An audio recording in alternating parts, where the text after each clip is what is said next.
ripercorrere la stagione 2023, le oltre 15.000 miglia di regate, la vittoria del campionato internazionale della Class 40, il record di miglia percorse nelle 24 ore. Cosa rimane a un navigatore oceanico di un anno di sfide?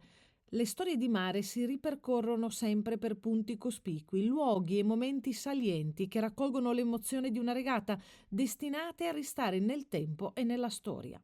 Ogni zona ha un po' una particolarità, no? Quando ci ritorni, eh, ogni zona ti lascia un po' un segno, no? Ha un po' uno spirito, no? Cioè, man mano che ti sposti, l'ambiente un po' cambia, no? Intorno a te. E dopo che hai fatto un po' di oceani, ogni volta riconosci, no, questi piccoli cambiamenti e ti ci ritrovi. E allora partiamo con i punti cospicui edizione 2023 di Alberto Bona. Prima di tutto ci sono le Azzorre. Le Azzorre è una regata bellissima perché sono delle isole che sono in mezzo all'Atlantico, ogni volta l'arrivo è sempre molto emozionante, è molto bello, con delle super condizioni, tutto bellissimo, veramente ho un bellissimo ricordo, forse il più bel ricordo della stagione. Dal luogo più bello a quello più impegnativo, Cap Finisterre durante la Transat Jacques Vabre. Capo Finisterre è stato la cartolina da incubo che tutti si immaginano, no? Ci siamo trovati proprio nel momento dove non devi trovarti a Capo Finisterre, no? Quindi prima di un fronte con l'accelerazione del vento sulla costa, c'era molto mare, c'era molto vento, era notte, non si vedeva niente come al solito, nella nebbia, con i cargo che traversano, con 30 nodi. E poi il fascino del nord, il grande fascino dell'Irlanda e del Mar Celtico.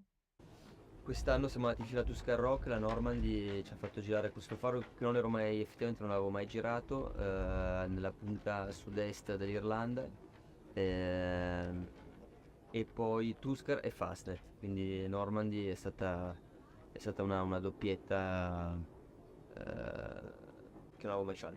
Ma il Solent mi ricorda una brutta partenza. Arriviamo al Fastnet in cui io delego tantissimo. Abbiamo fatto un errore, però comunque rimane una bella esperienza. Poi veloci dal freddo del nord al caldo del sud, quasi fino al deserto.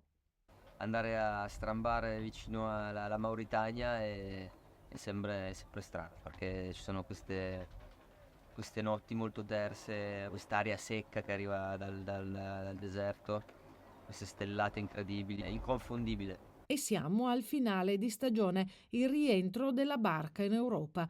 Ma per il Class 40 Ibsa e per Alberto Bona, dov'è casa? Noi chiamiamo casa Trinité-sur-Mer in questo momento. Trinité-sul-Mer, dove tutto è iniziato, dove è stata costruita la barca, si conferma il centro di gravità di questo progetto.